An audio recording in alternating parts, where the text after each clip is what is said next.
For decades, the Middle East has been America's top national security challenge. Terrorism in Israel, war in Iraq and Afghanistan, regional instability at the hands of Iran, and some of the world's richest countries leveraging sweet crude oil to influence others. It takes more than just a military effort to find solutions to this region.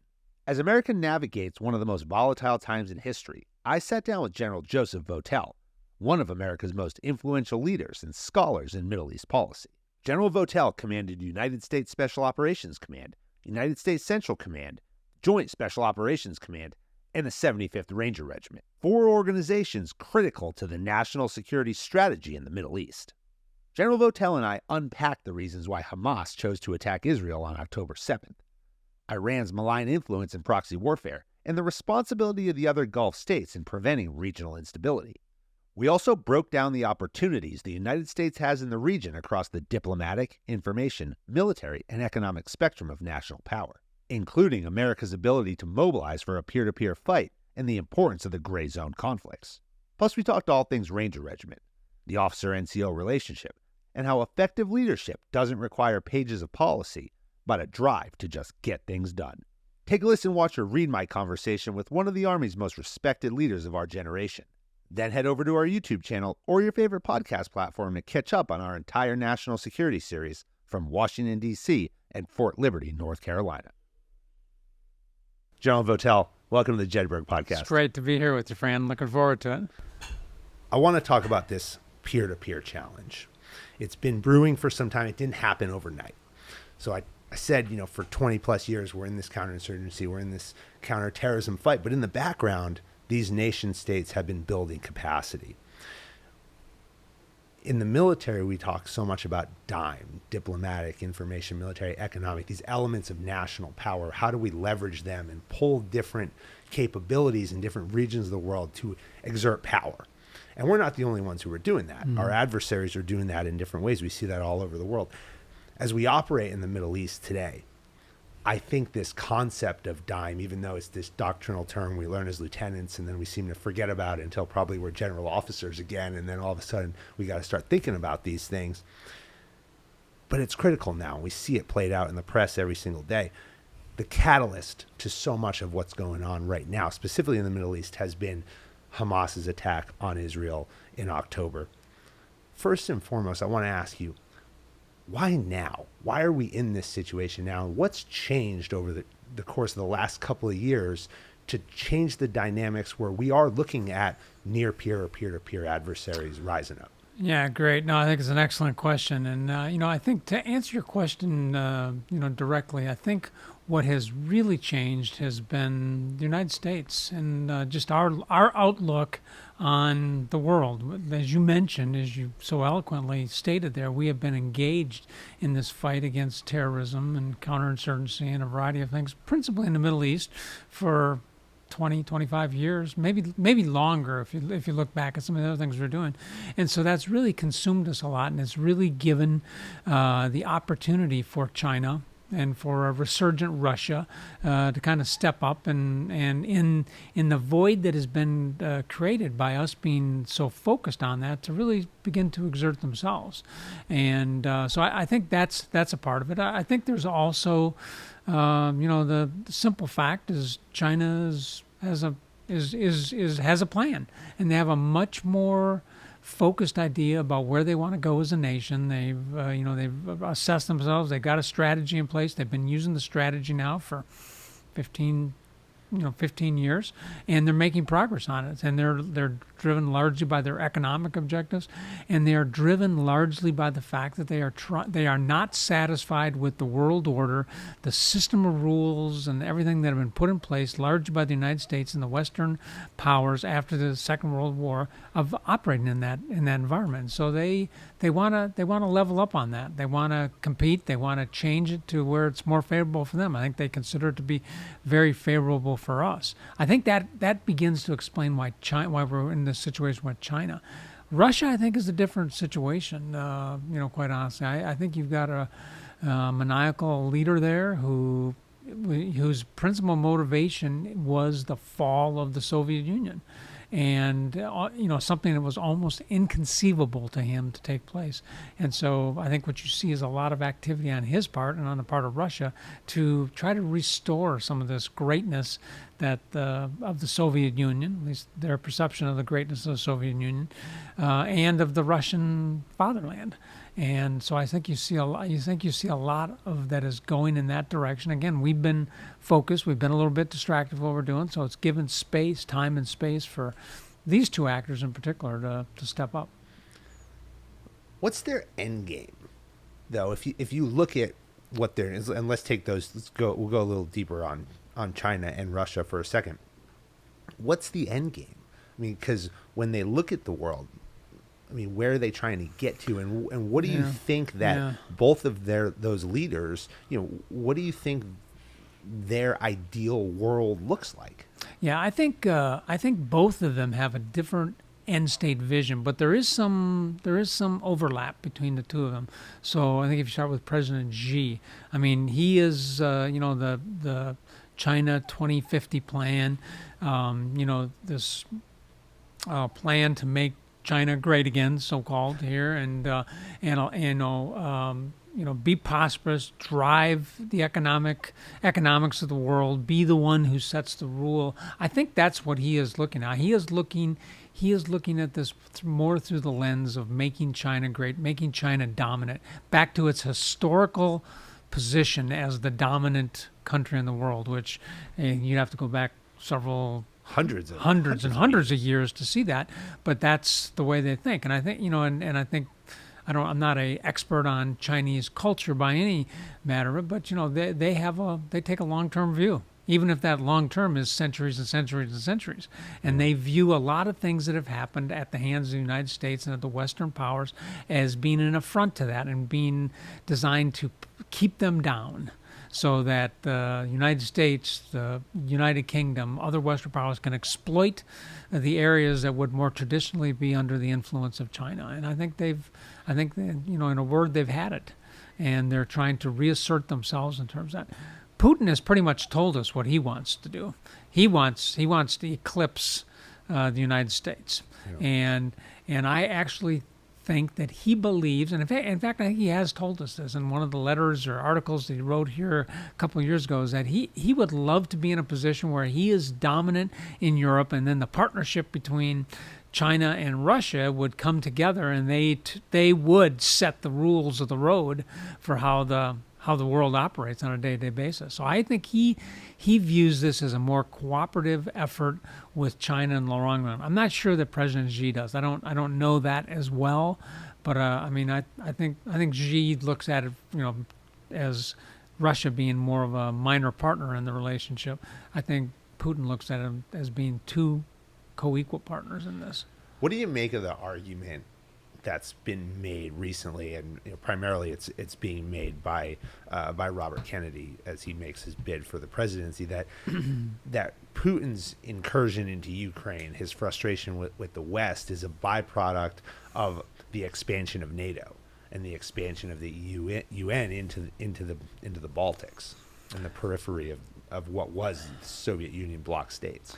Well, I guess I could see how he would feel like that, but I was in a NATO assignment in the early 1990s. About the time we were extending NATO, we had this thing called Partnership for Peace. So you had all these countries, some of which are now NATO members, that were coming in as part of the Partnership for Peace program, where they weren't full partners, but we brought them in, we shared stuff, we were doing training with them, we were trying to address their military institutional challenges and things like that, trying to bring them more around to more of a democratic look at things. It was a very, very popular program, and as I've mentioned, a number of those countries actually used that as the stepping stone to become NATO members. I can remember going to NATO headquarters, at least the military headquarters in Mons, Belgium, and seeing Russian officers in The NATO. I mean, they were part of this. Yeah. They were there. So I think the intention of NATO, I think the intention of the United States was to kind of have a big tent here, and to bring people in. I think there was a belief that the more we can be talking, the more we can be, doing things that are much more in a cooperative vein, that's good. And I think that idea is right. I think what changed is you had some changes in leadership in Russia. So I mean, you think back to a guy like Yeltsin, who was in place, who has a generally a good relationship with our president, President Clinton at the time. It's kind of a different kind of guy. I mean, he actually stopped a coup in his own country. He has a different outlook. And then, of course, his hand-selected replacement is Putin. Now, whether he knew that or not, I don't know. I can't say that. But I think there's been a definite change in the leadership in Russia, and I think then you began to see the narrative that this has all been about us. We said we wouldn't do this. You did it anyways. You're encroaching on us. You're making us uncomfortable. We have to defend ourselves. And so I don't buy that was the original purpose. I understand how that now can be interpreted by a guy like Putin, but I don't think that was the original purpose. And that's my experience from being a NATO officer in the early 1990s. Yeah, well, they do a good job of spinning narratives there and creating a perspective that they want you to hear. When we think about Iran, let's bring Iran into the picture for a minute.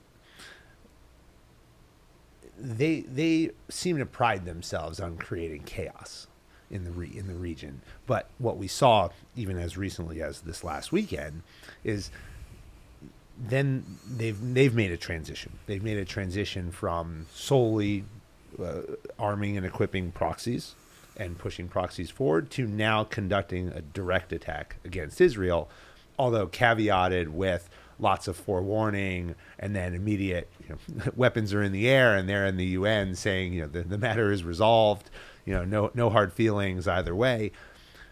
What do you make of their recent intentions and their willingness to now go toe to toe with the Israelis in some manner?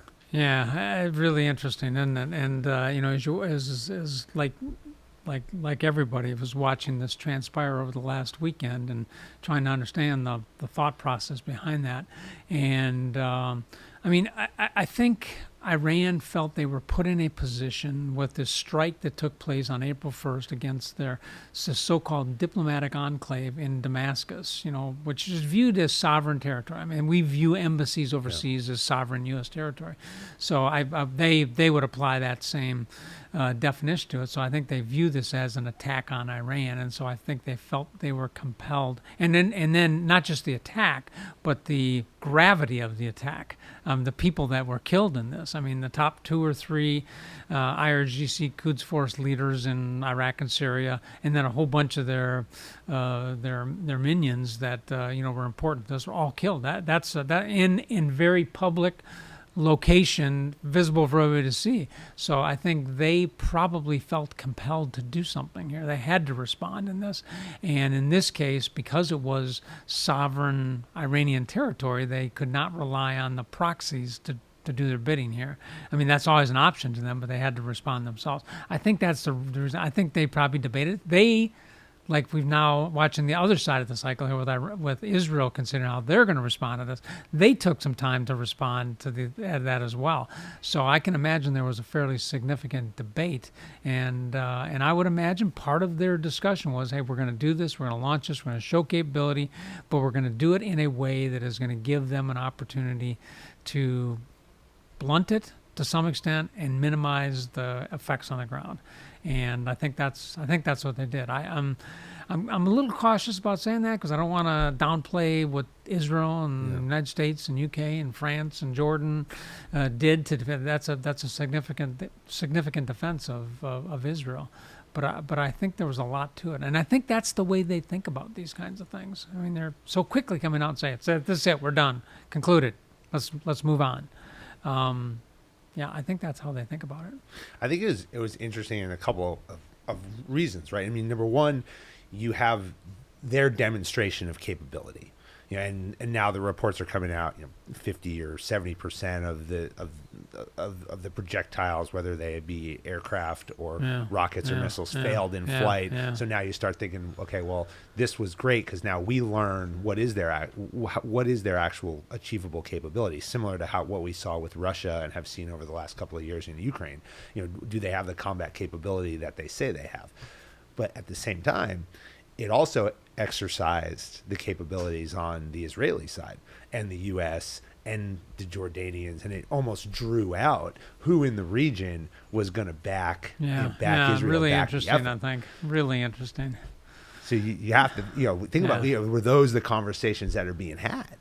I've done several media engagements lately, and I get a version of this question right here, like, what does this say about integrated air defense across the region? And my answer is, here's what it says. It says that Israel, with the United States, with the UK, with Jordan, with France, are able to defend Israel. It doesn't say much about integrated air defense in the region. It's a wake-up call to the Gulf states to pay attention to this. And I can tell you, as a CENTCOM commander, this was always a concern. I mean, the countries have the capabilities, but what they lack is the integration gene that kind of brings it all together, the level of mutual trust from country to country, that what you're doing will protect me and what I'm doing will protect you kind of approach.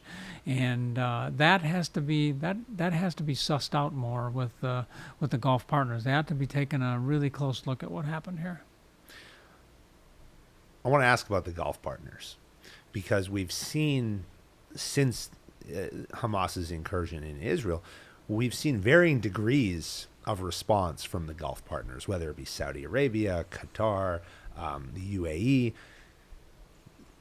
There's been a lot of silence, though, as well, especially from a nation like Saudi Arabia, who, the discussions prior to October 7th were, well, the Saudis are working with the Israelis. They want to find some common ground.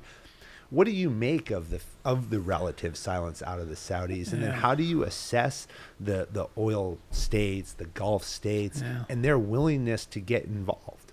Yeah. So, one of the people that I've read a lot, who I've tried to follow on just learning more and more about the Middle East, is our former ambassador, Ryan Crocker. He has seen this for decades. He's got a ton of knowledge on the area and insights, and he's been at all the kind of the flashpoints throughout the region.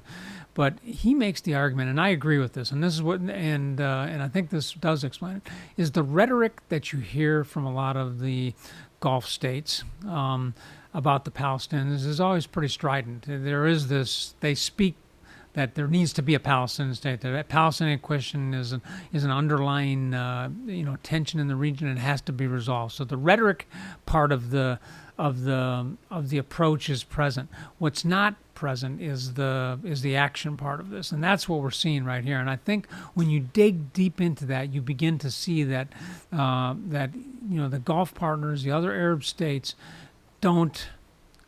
aren't that keen about having a new Palestinian state in the region.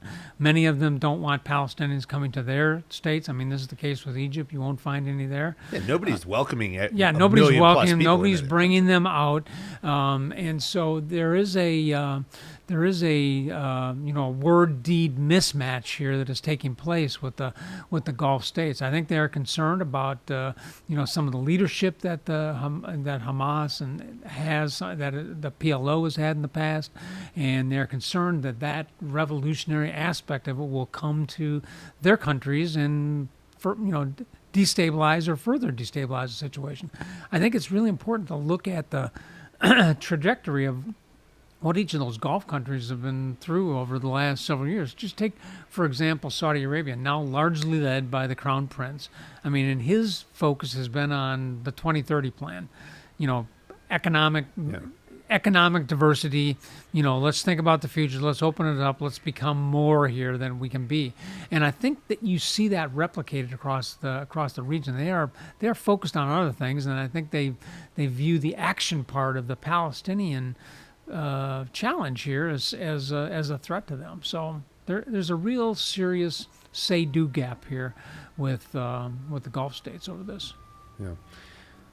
I want to circle back on the the dime piece for a second, because we kind of hit a bunch of it. We talked a bit about, the diplomatic aspect of some of these dealings. We talked a little bit about the information warfare that goes on, certainly military capability. You mentioned Saudi Arabia has this economic vision, and I would argue that they've done a pretty good job of executing on that. I mean, even they almost took over the PGA. Or I was at a conference last spring of 23, and I was held at a location out by this new city, Neom, this new city they're building, and I sat next to a young Saudi woman who was in this group we were in, and I got chatting with her. She spoke perfect English, and she could not be more excited about the direction that her country was going under the Crown Prince in terms of doing new things, opening things up, theaters, concerts, all this kinds of stuff.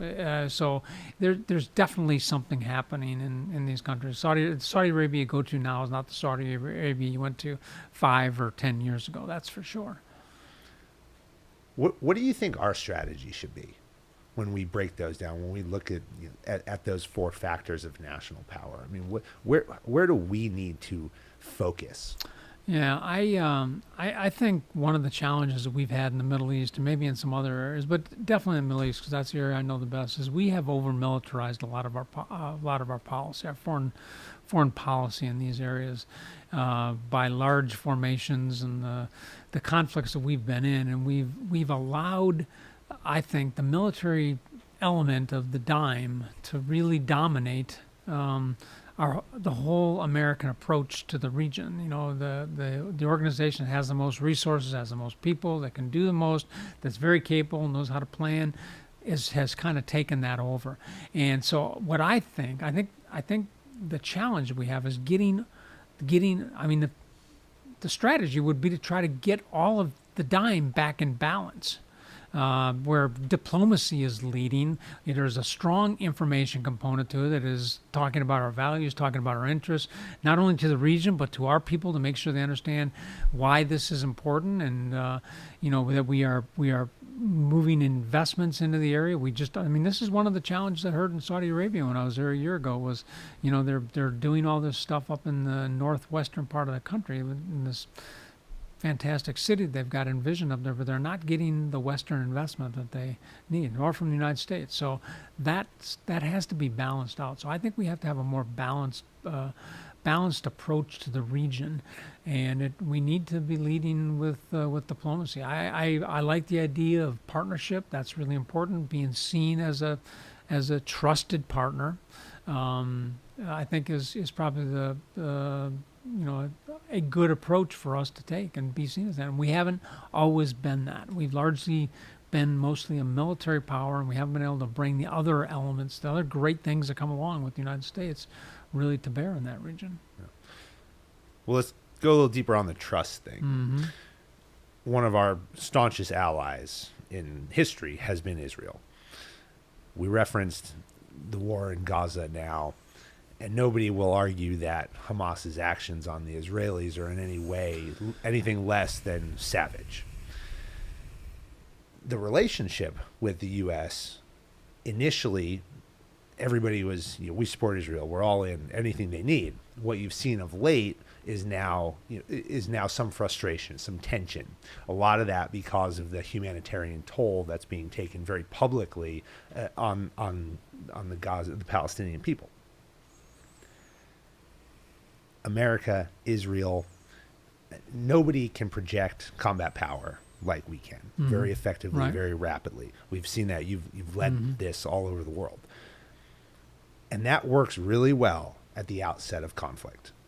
But what we're seeing and what we witnessed in Afghanistan and Iraq, and now what Israel is going through, is as we get into protracted combat and prolonged operations, you still need people to take ground. You still need to put boots on the ground to close with and destroy and finish the enemy.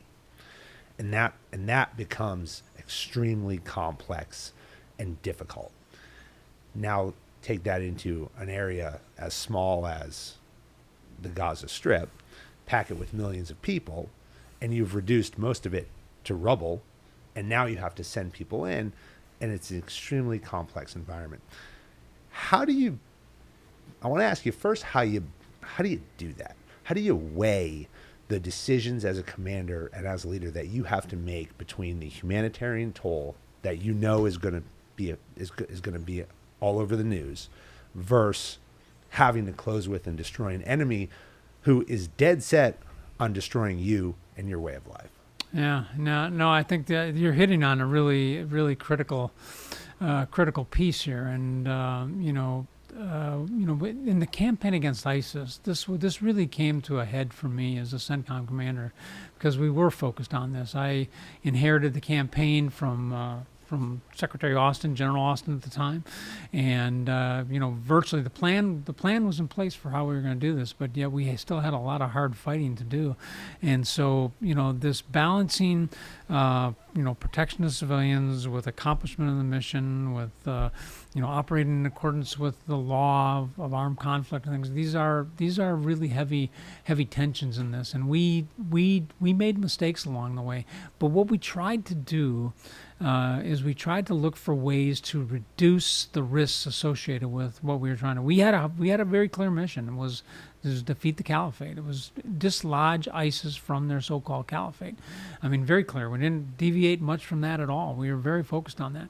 But what we had to do is we had to figure out ways that we could reduce risk around that, particularly with the humanitarian situation. So when we were getting ready to go to Mosul, for example, one of the things we did, which I think was really good, was that we actually, and we'd learned this in Fallujah and Ramadi and a couple other places that we'd been earlier in the ISIS campaign, where we did not do our forces that we were supporting did not do as well with the civilian population. So we actually did planning alongside the humanitarian community. And it wasn't perfect, but it was better than anything we've done before.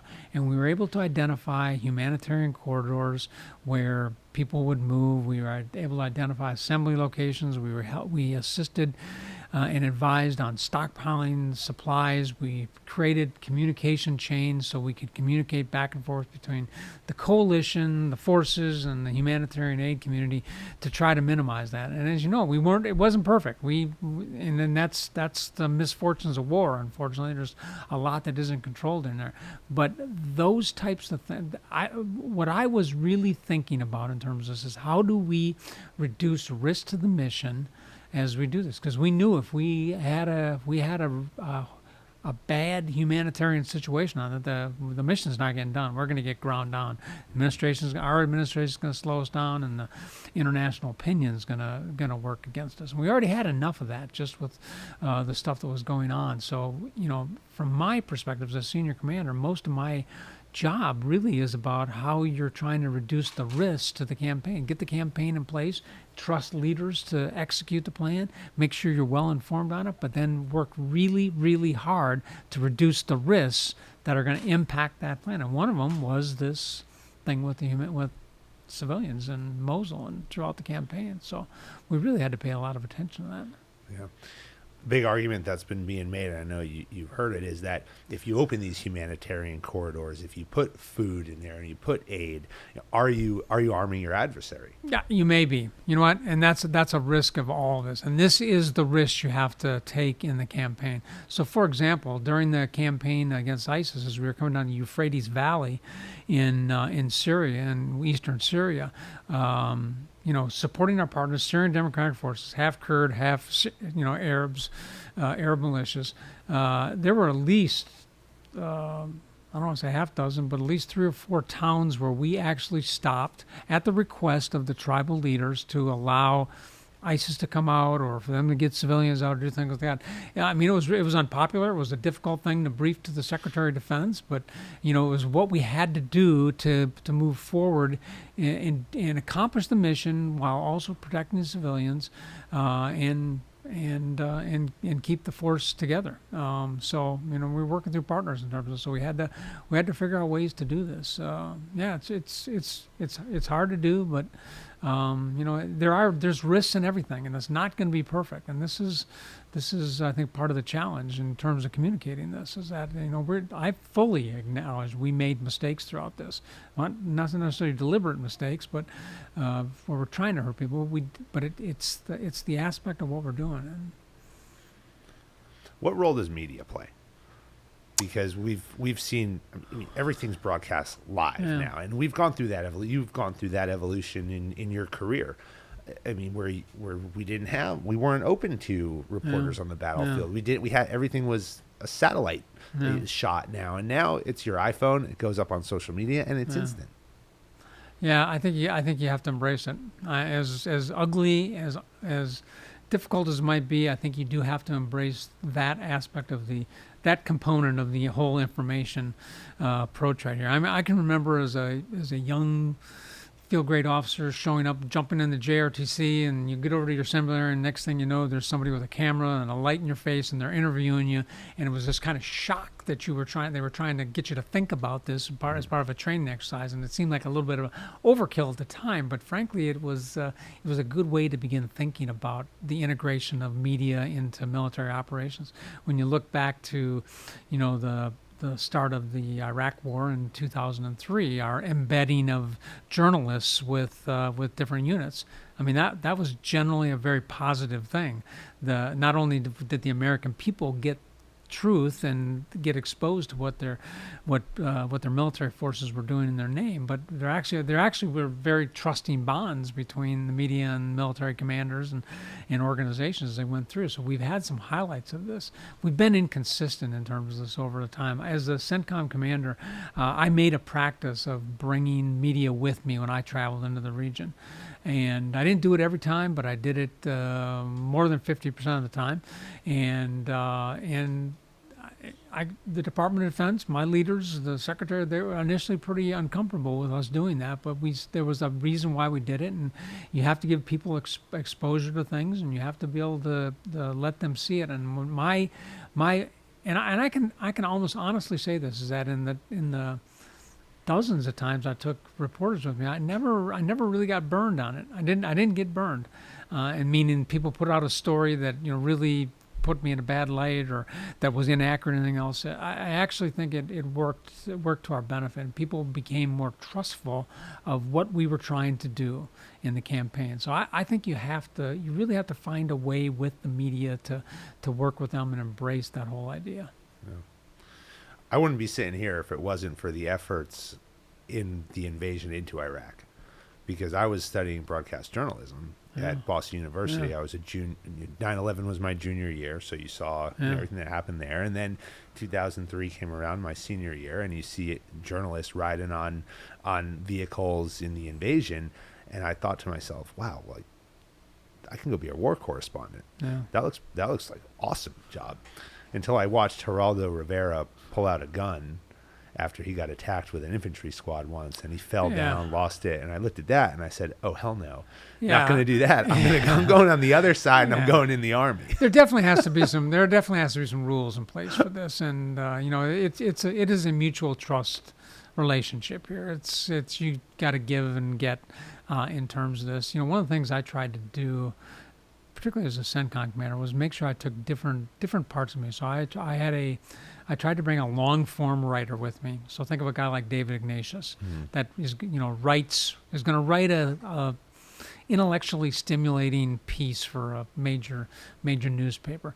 I brought along wire service. So think about somebody from the AP. I brought along television channel, so a Fox or a CNN or something like that. And then sometimes I brought a local somebody. So like we brought the guy from Tampa with us once or twice. And so to me, getting a kind of a broad sweep of it, I think really helped us, because then we were trying to push on all different mediums of media out there, and I thought that worked well for us. Yeah. Let's talk about your career for a few minutes. All right.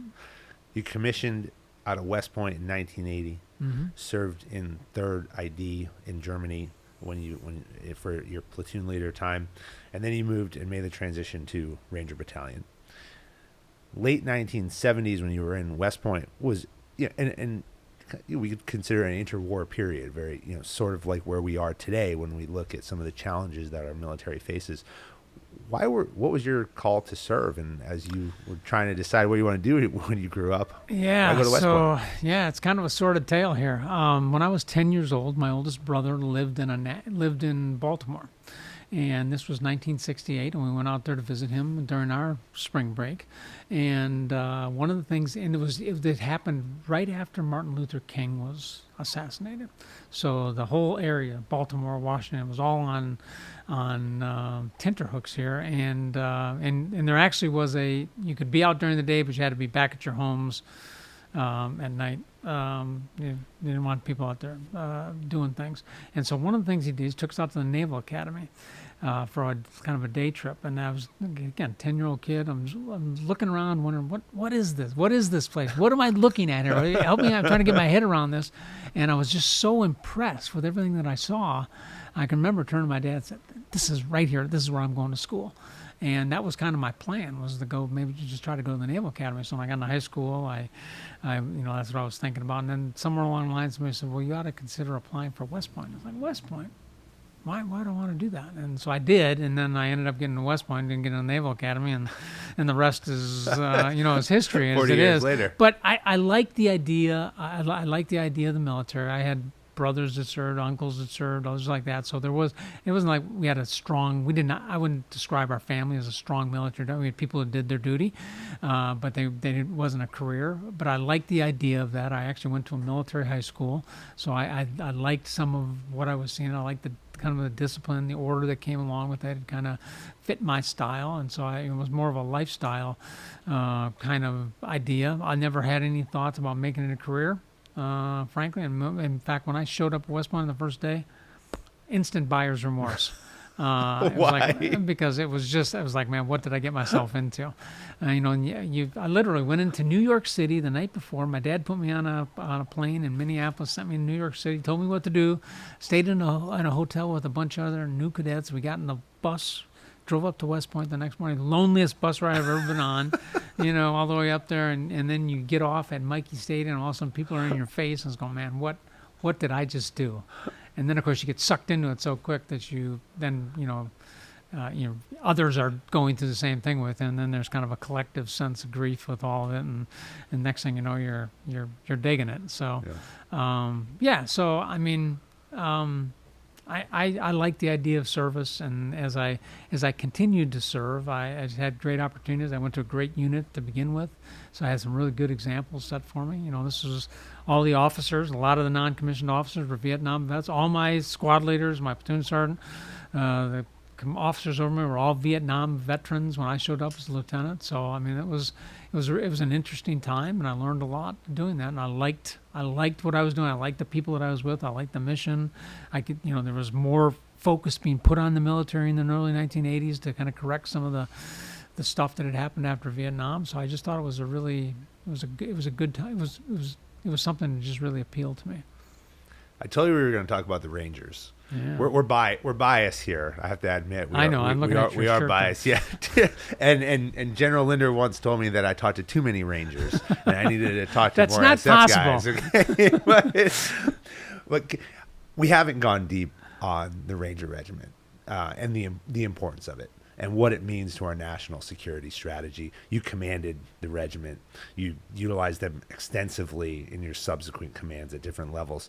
But talk for a minute about the 75th Ranger Regiment. What's their mission? And why are they so important to our national defense strategy? Yeah, so the Rangers really kind of constitute this kind of special light infantry commando-like organization that does raids and kind of the special purpose missions here in support of national policy. They were, what I loved about the Rangers is they were kind of a quick response organization. So one of the battalions is always on an alert cycle, ready to respond very, very quickly. I like it for this unique capability they've become today. It was really designed in the wake of Vietnam to create an organization that could be an example for the rest of the Army, that could help really focus and train small unit leaders, and then take those leaders and take them out of the Rangers and get them back out to the Army, where they could do a variety of things. Abrams' charter, as you might have, Creighton Abrams, who was the chief of staff at the time, that was his charter to the Rangers: is be elite, be well trained, be set a great example for everybody, and then take all of that, these resources, this training, these things we're giving you, take it out to the rest of the Army and make the Army better.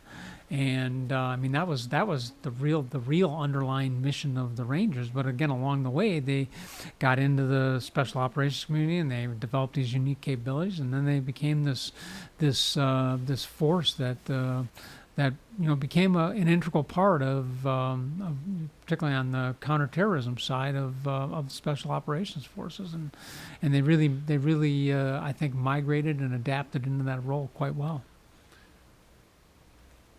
You started talking really about leadership. Yeah.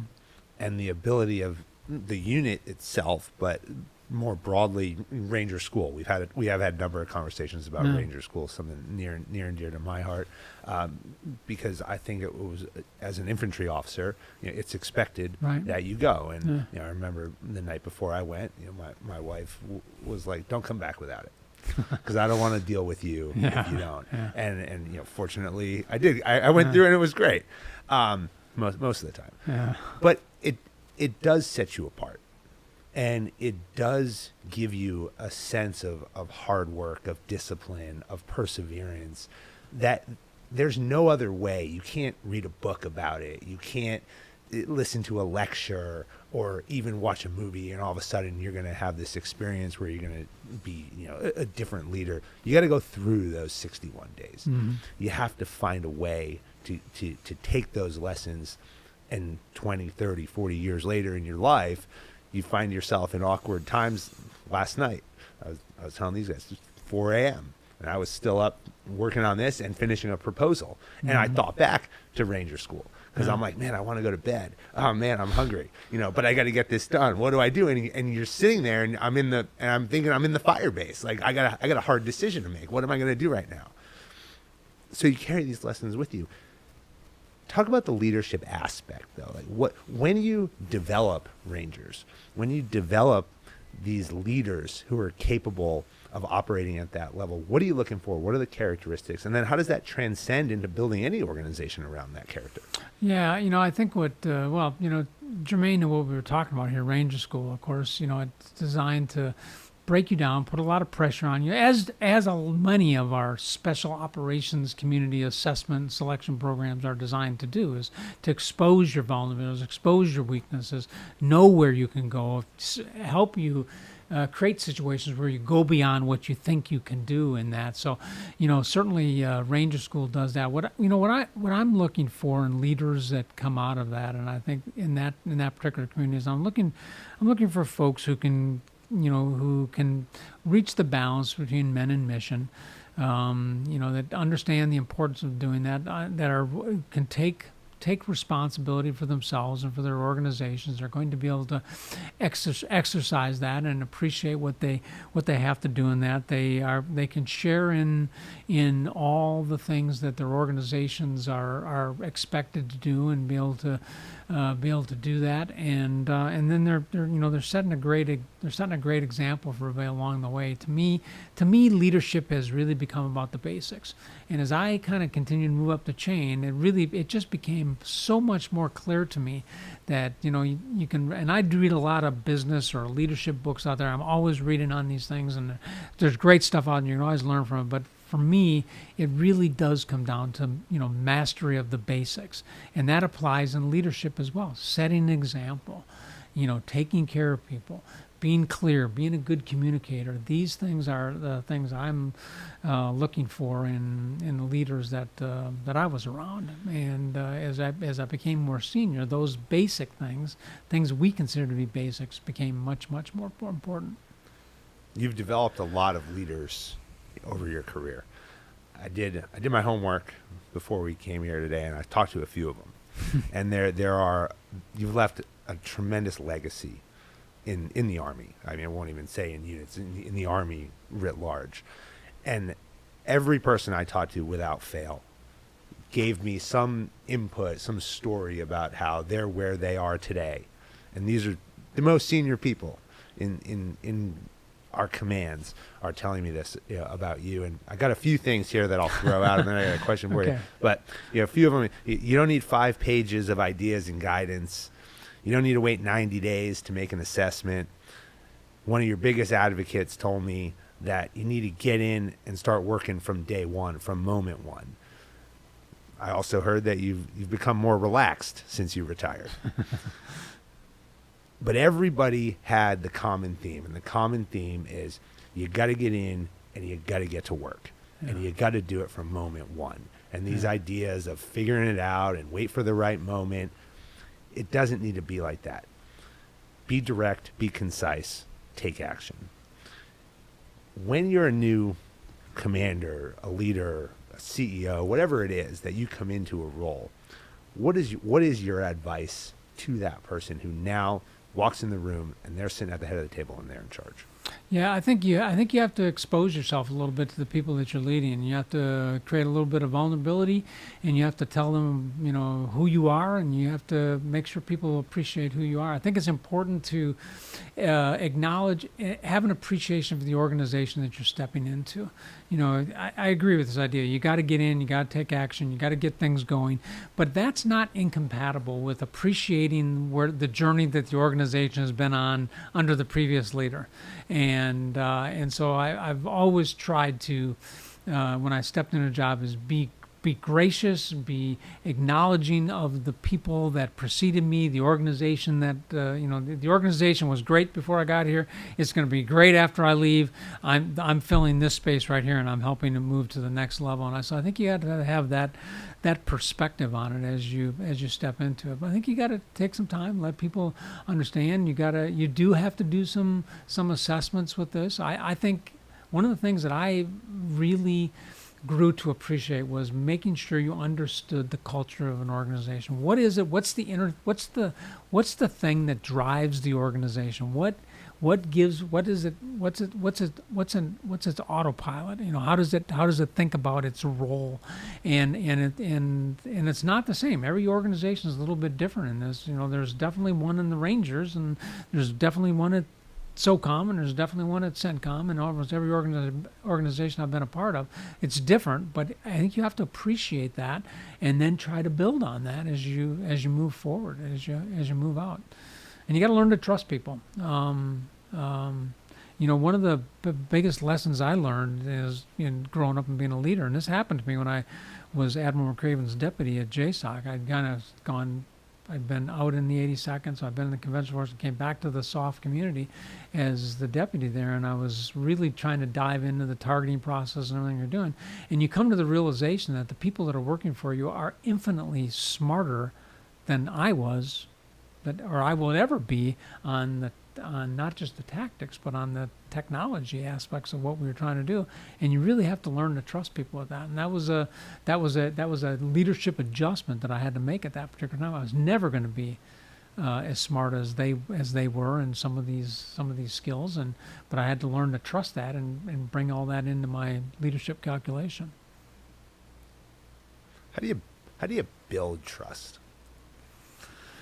I think there's a couple things you do.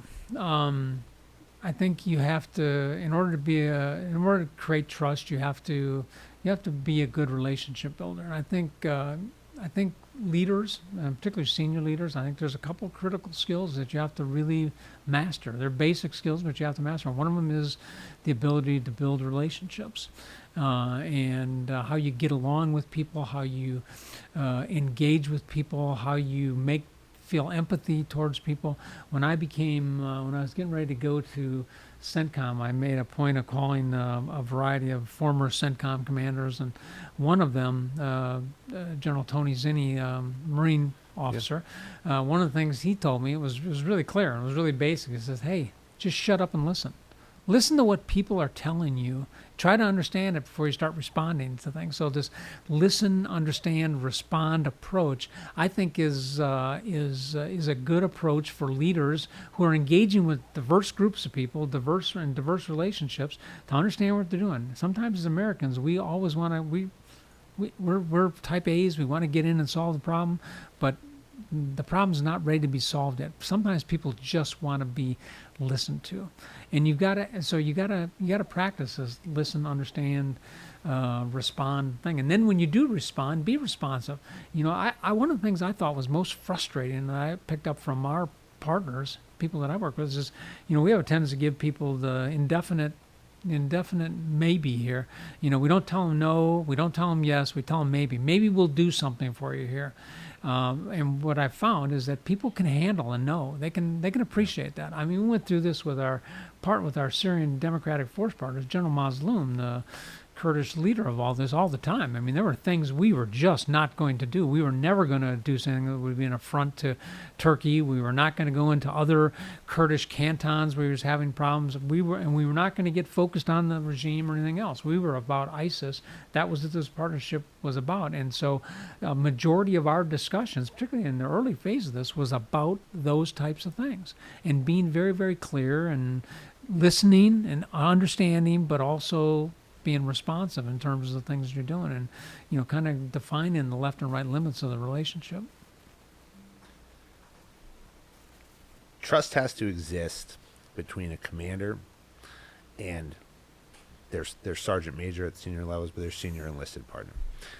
I've been really fortunate as we've built this show over the last couple of years to be able to sit down with some great leaders who command our NCO Corps, our non-commissioned officer corps. I told you yesterday we were with Sergeant Major Weimer, the Sergeant Major of the Army. That was a good one. Last year, I had a chance to sit down with the now SEAC Troy Black when he was the Sergeant Major of the Marine Corps. And the conversations that I had with them, where I tried to focus a bit of our discussion, was why is the NCO Corps so important? How does the NCO Corps separate us as an American military, U.S. military, from everybody else in the world? As I was putting this conversation together last night, I was thinking about that. I've never asked that question to one of our senior officers. And so I'm going to turn it around on you while I have you here and ask you that question. Mm-hmm. Why is the NCO Corps so important to the U.S. military, and why does it set us apart from everybody else? Because I think there's a variety of reasons here, but I think one of the most important ones is that NCO Corps has been able to demonstrate their loyalty to their commanders, the loyalty of the people that they serve, but also the loyalty of the troops. And to me, that was absolutely essential throughout all of this. Before we were talking a little bit about. I think I'd mentioned that I had a sergeant major, Bill Thetford, who was my sergeant major at JSOC. He was my sergeant major at SOCOM. He was my sergeant major at CENTCOM. We were together for 8+ years, longer than the average American marriage. So we were together a long time.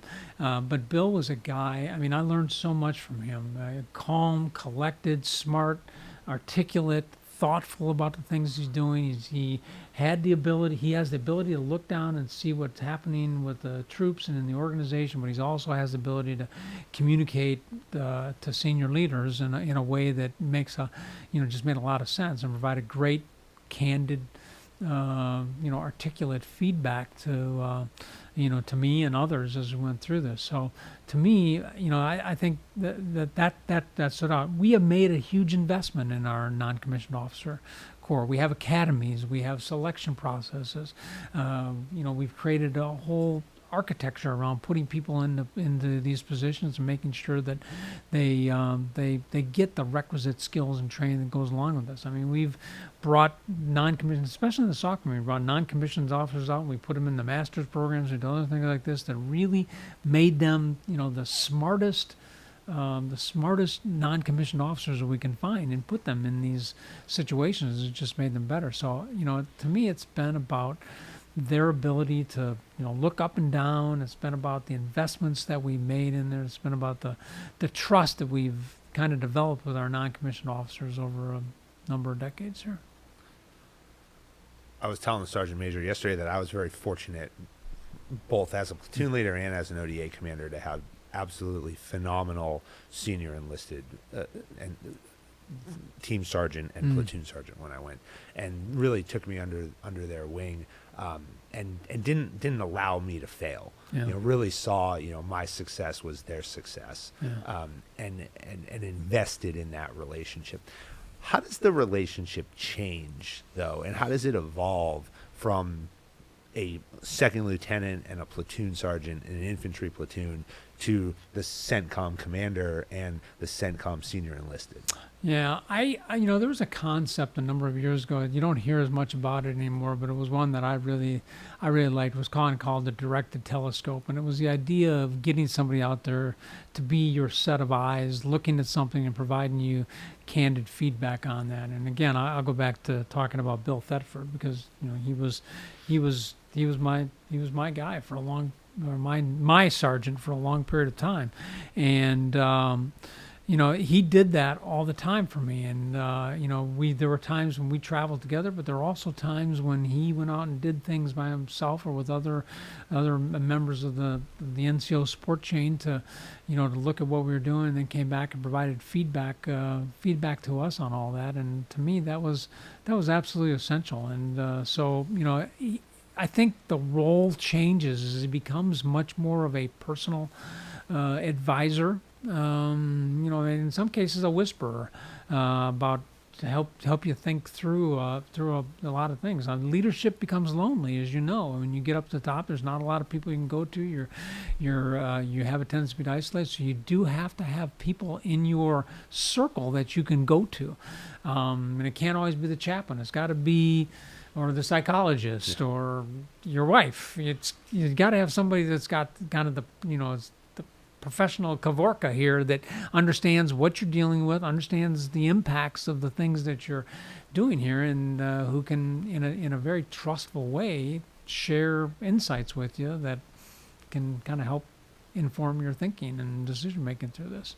That's what Bill was able to do for me. It was invaluable. And that continuity is important. Yeah. I think we've seen that.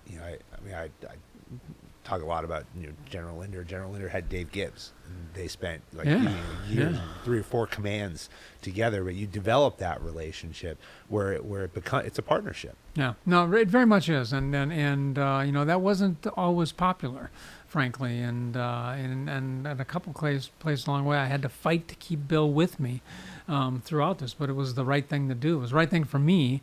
And I think it was the right thing for the organization. So I agree with you. The idea of continuity is really important. I want to talk about where we go from here.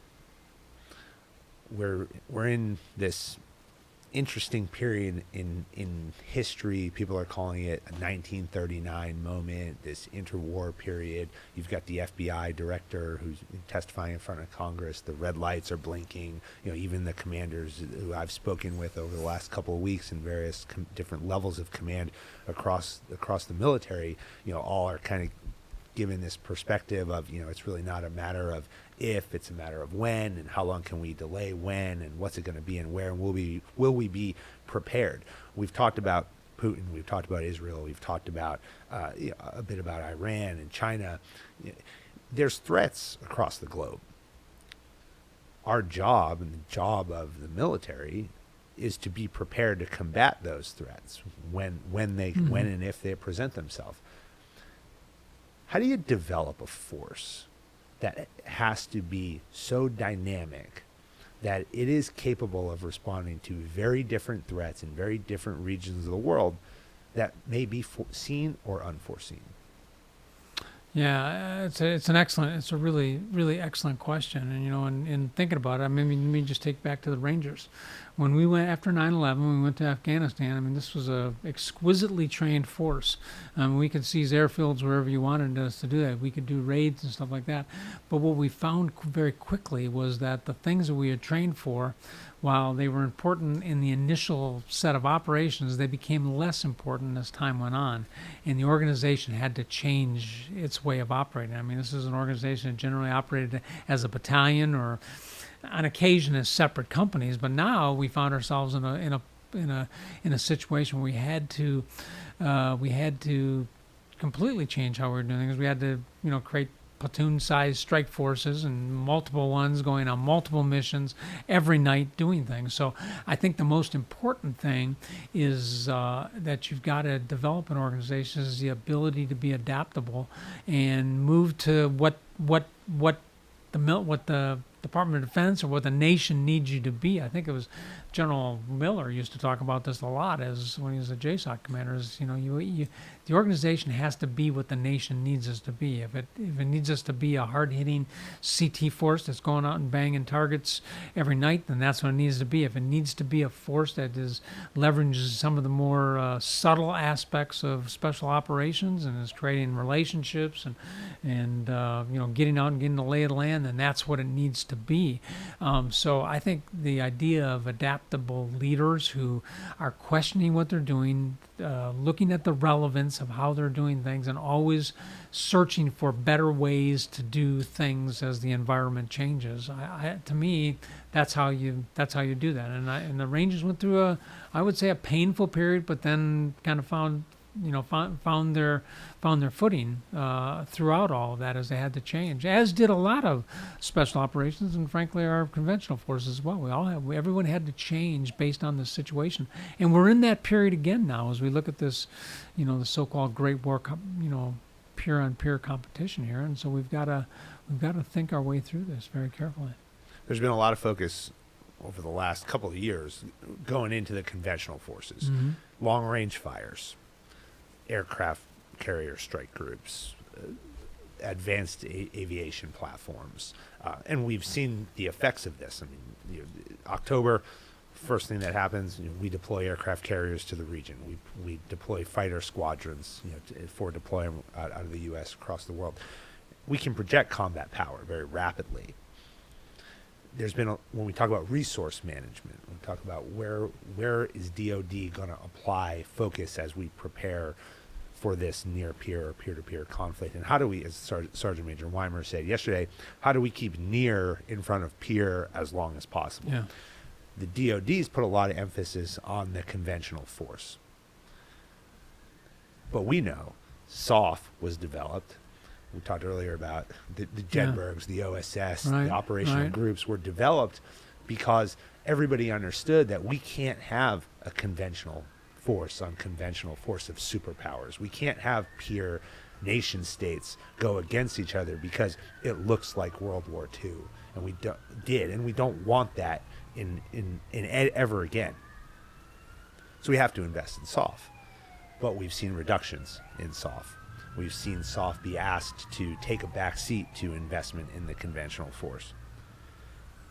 How do you see the interaction and the relationship between SOF capabilities and the conventional force as we sit in this period and DoD has to allocate resources somewhere? Yeah, I think it's an excellent question. I think we can't lose what we gained throughout the last 20, 25 years of fighting here. I mean, we saw ourselves get to a level of integration and trust between SOF forces and conventional forces that was frankly unprecedented in our military history. I mean, we integrated staffs. We had SOF officers that went to conventional organizations. We even brought some conventional officers into SOF formations, and we, created platforms and mechanisms so that we were much better integrated during, kind of the global war on terrorism. We got to be careful about losing that, and I am concerned about the direction where some of the decisions we're making. Our service, the Army, for example. I mean, just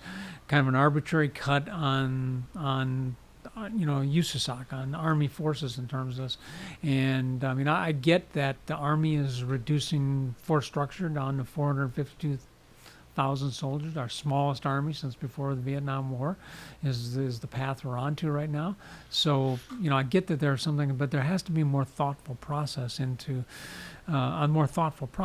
making some of these decisions, and we have to look at the inherent strengths of what SOF can do to help the conventional forces. And again, we're gonna have to this is about reinvention, it's about adapting to the times, and about making sure that that we're leveraging those things.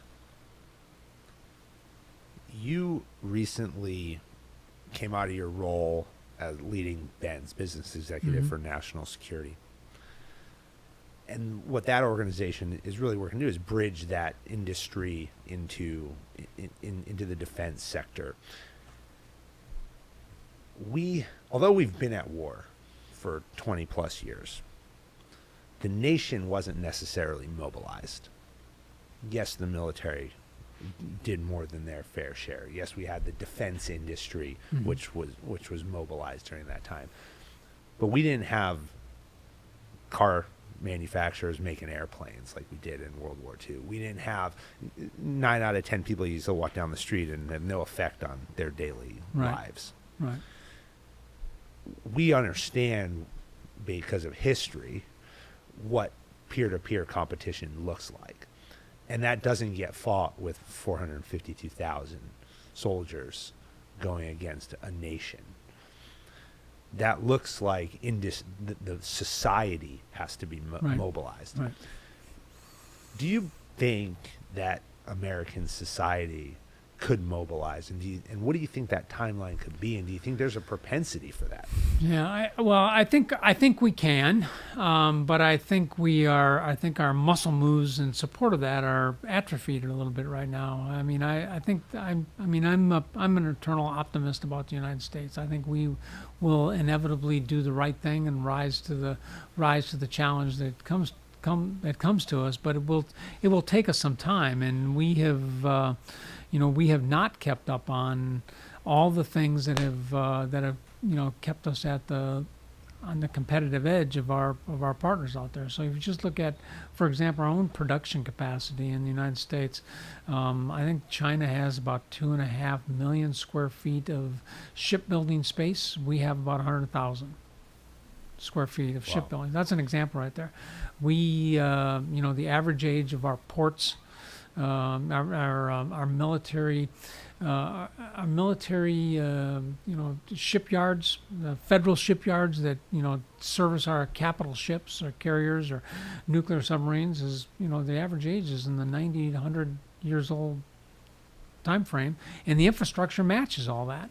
We have 4 dry docks that can service all of our capital ships in the United States. That's it. And you can't send a carrier to this place or that place.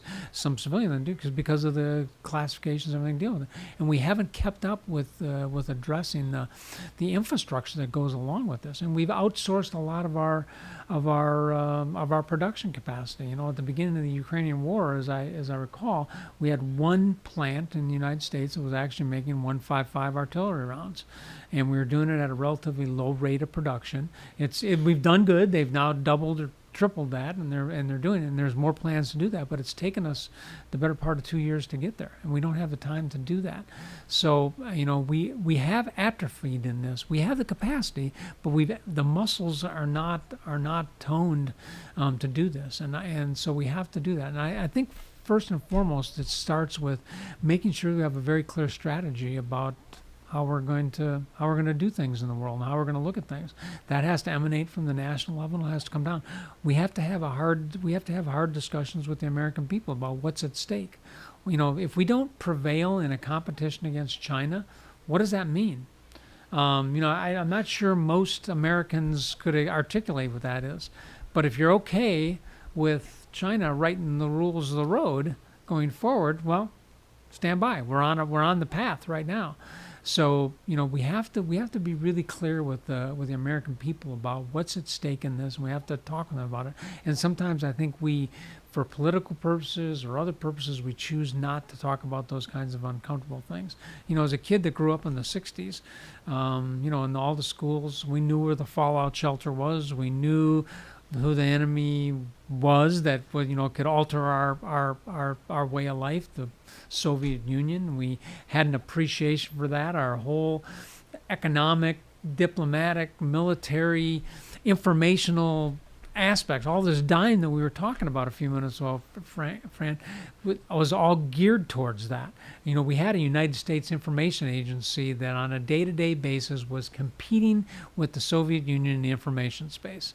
All the time going back and forth. So we were doing that. We didn't do business with countries that were dealing with the Soviet Union and stuff like that. That's not the world that we're in right now.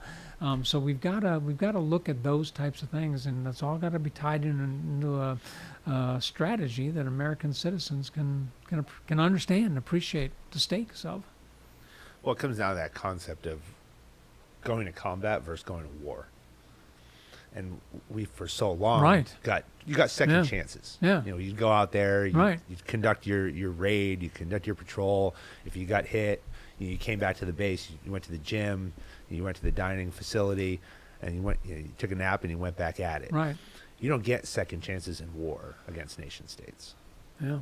Yeah, no, and we're seeing some really good lessons of this. I mean, the scale of big power war, I mean, just look at what's happening in a place like Ukraine. I mean, over 500,000 casualties have been occurred in that, civilians and military. The Russia has lost over 2,000 main battle tanks. Hundreds more lost by the Ukrainians. I mean, so much material has been lost that we are seeing 1950s vintage vehicles from the Soviet, the former Soviet stockpile coming into use in Ukraine. I mean, this is the whole scale of production. We talked a little bit about the whole scale of what big war is here, and we don't have an appreciation for that because that's not what we've been doing, and we haven't conditioned the American people to this. Just, I mean, Russia, for example, has mobilized over 500,000 people to go fight in their part of the Ukrainian fight. That's huge. That's more than we will have in the army, in the active army at the end of this year. So I mean, this idea of scale is really critical here, and we've got to begin to find ways to communicate to the American people about what this means and what's at stake with this, and then make sure we've got all the systems in place so that we can actually produce this. It took us 12 and a half years to build the Ford, the Gerald Ford aircraft carrier.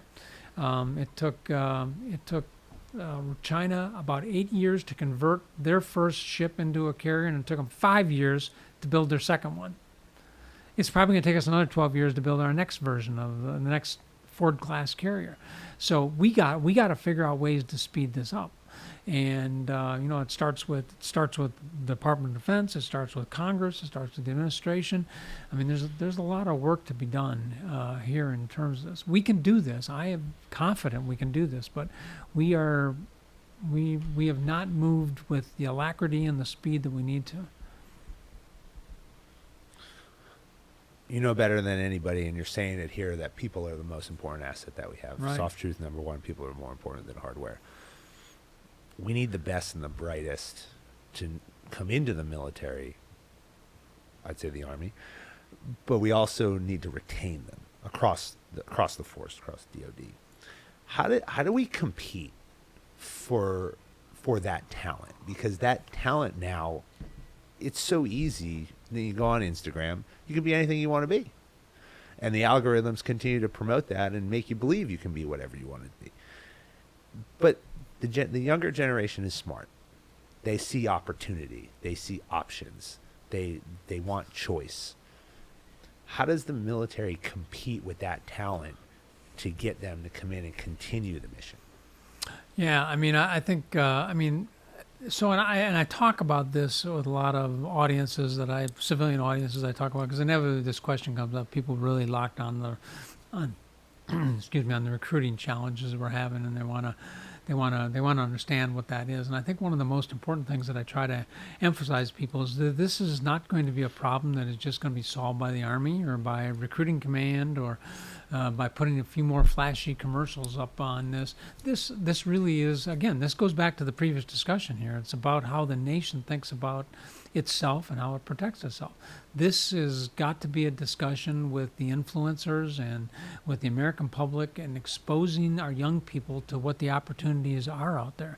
I mean, let's start at the big level. I mean, it sure would be great if everybody was serving in the military, but let's not set that as a bar. Let's just say, wouldn't it be great if everybody just served the country in some way, whether it was in the military, whether it was in intelligence community or diplomatic corps or peace corps, or they were a member of a police force or did something in their communities. This idea of service, I think, is paramount in this, and we, I think, have lost this idea in our country, and it's so important. There's been initiatives out here to think about some type of national compulsory service that people would do. You know, if you go to Israel and you talk to members of the IDF, I mean, everybody serves. It's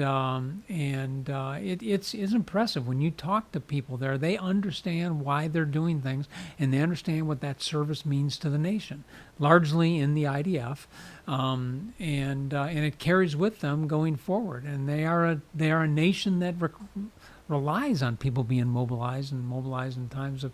So I think there's a lot to it, and I think we have to put more focus on it. And I think it's being borne out in some of the statistics we're seeing.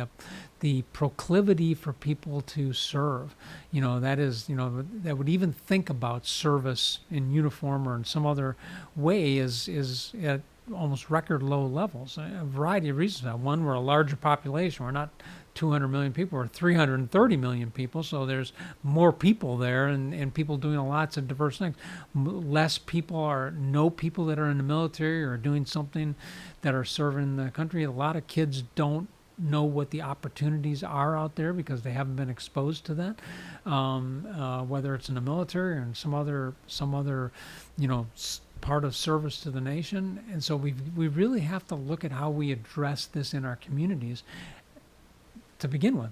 So I'm being a little emphatic with this, but I think this idea of service and people kind of grabbing onto it this isn't the job of just military recruiters to get people jazzed about serving the country. It's about American people. It's about our communities. It's about everybody who's an influencer in terms of doing this. And then I think we do have to appreciate the generations we're dealing with. I mean, your daughter's here. She's of a much different generation, and they think differently about that, and we have to appreciate the differences in all of these generations. It's interesting. Oftentimes when I talk to audiences, and these are people that are my generation or maybe a little bit the next one down behind me, and oftentimes it comes people aren't joining the military because of wokeness, for example. And I always have to say, well, let's talk about that. So let's talk about the top 10 reasons why people in the principal recruiting age group of 17 to 24 don't join the military. And I'm here to tell you, at least in the surveys that have been done by the Department of Defense, which I would give credence to. They do them on a regular basis. They've done them over a long period of time, so they looked at it longitudinally in terms of this and how attitudes and things change. If you look at the top 10 reasons, not one of them cites wokeness. They talk about fit. They talk about they don't think they'd like it. They talk about concerns about sexual assault or sexual harassment. They are concerned about being deployed. They don't think it's compatible with their skills, or they don't think they'll make it. 33% self-select themselves out of it because they don't think they can meet the standards in terms of this. So these things have to. That's how that generation is thinking about it. And then of course the influencer generation above them, that is parents and others, coaches, teachers, others that are seeing them all the time, they do have some different things they look at. So we gotta get our head around how we look at this as a nation here. It can't be solved on the backs of just the military. We gotta think about this idea of national service. Yeah. Well, and we can't wait till the event happens either. That's right. And because then it's late. I mean, with another soft truth where we can't. So some of the things like I was actually reading an article earlier today about kind of the direction that the Army has gone in some of this, and there's some recent reporting out. The Secretary of the Army, Secretary Wormuth, is reservedly positive here about where the recruiting is going this year. They're kind of on track with where they need to be, actually a little bit ahead. But guardingly so, recognizing that things can change with this. But they've done some things to address this. This program that they put in place, that the pre-enlistment training people go to get them up to a standard, either academically or physically, has resulted in over 5,000 soldiers coming into this. Allowing people to choose where they serve has been popular, and it's been a positive thing. And you've seen some of the other services doing things like that as well. So we're definitely doing things that can be manipulated and can be done at the services and within the Army to address some of these things with that. But there are a variety of different levels, I think, that have to be addressed here with all of this. You had a long career. You served at every level. What do you tell the young kid, the young Joseph Votel, who's in high school, who's maybe in college, who's trying to figure out what they want to be when they grow up? What do you tell them? If I'm sharing something on my experience, I try to tell them about about some of the experiences that I had. I try to talk to them about the opportunities that I had and the satisfaction I derived from that. I try to talk about the people that I've had the opportunity to serve with and how I've now seen them growing up. You come to a point, and I'm at this now, and I've been at it now for several years, where you look into the Army or the joint services, and you see people that were young officers or non-commissioned officers, and now all of a sudden they're sergeant majors, they're division commanders, they're out doing great, and I mean, there's no greater satisfaction to me than seeing that. So I think you have to talk to people about what you get out of that service, and that's what I try. What it's meant for me and my family, my wife. I'm telling you, when we departed the Army, much harder on her than it was on me, frankly, because that had become her life. I mean, she'd completely bought into all of this, and was as into it as I was. So I think you have to share those kinds of things. I think people want to belong to something. They want to do something that's important. They want to do something that makes a difference. They want to do something that helps people. All of these things can be done in military service or in other aspects of service to the nation. And I think these are basic, again, back to basic things, basic human instincts that people aspire to. And I think you have to talk about that. General Downing said this all the time. You always have to talk to your troops about, when he was the youth subcommittee, you always have to talk to your troops about values and, about the importance of what they're doing and why it makes a difference. I think that's exactly right. I think that's the message we have to convey to people.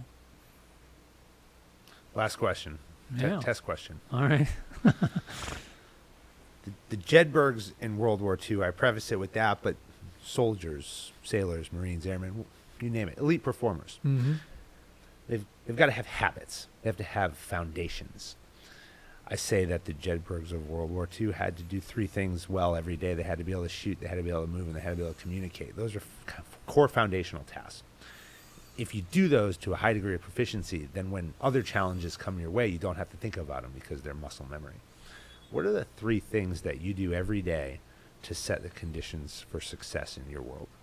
Yeah, that's a great question. So I'll tell you what I try to do every day is I'm probably over organized in way I do things. So I mean, I try to make sure I spend a portion early of every day trying to make sure I'm well informed about what's happening out there, either in when I was in active duty, it was about what was happening in the command, making sure I was familiar with that. So I devoted time to that early on to make sure that I was well informed in that. And that has carried over into my retired life when I now have curated a series of things that I look at every morning, same things. And that's what kind of gets my intellectual juices going to make sure I kind of understand, okay, this is the world that I'm living in today. So I think you have to kind of get yourself calibrated every day and take time to make sure you're informed about what's going on out there. That's the first thing. Second thing is there's got to be a physical component to all of this. All of us that grew up in the Army or in the military, usually started our days this way. I still do. So after I kind of get done with that, then I do something physical every day. And it's less about the physicality of it and more about the mental aspect of it for me.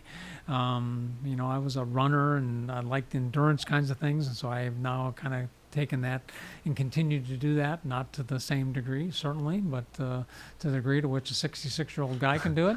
I think I'm doing okay. I think I'm in the top 5%, but at least the guys in my neighborhood. But yeah, I think you have to do something to kind of keep yourself physically going there and physically vigorous, and that extends over in periodically doing things that scare the hell out of you, whether it's skiing down a tall mountain or doing something that gets your juices flowing. I think you got to do something to stimulate yourself physically every day, and so I try to do that. And then I think the important thing is try to learn something new every day.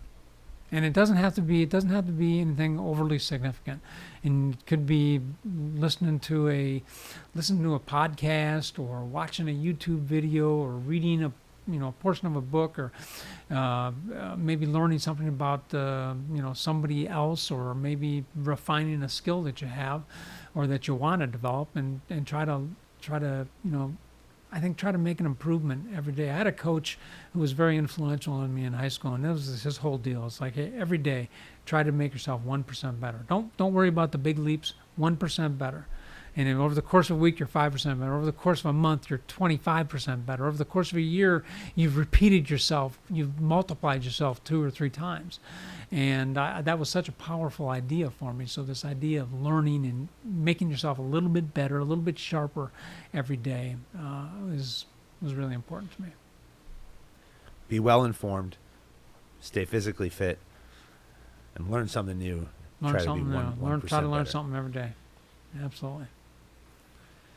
So you've impacted a lot of people.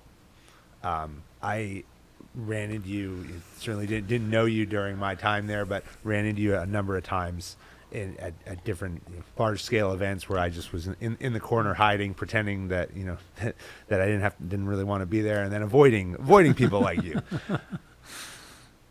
But you've impacted an entire generation of the Army.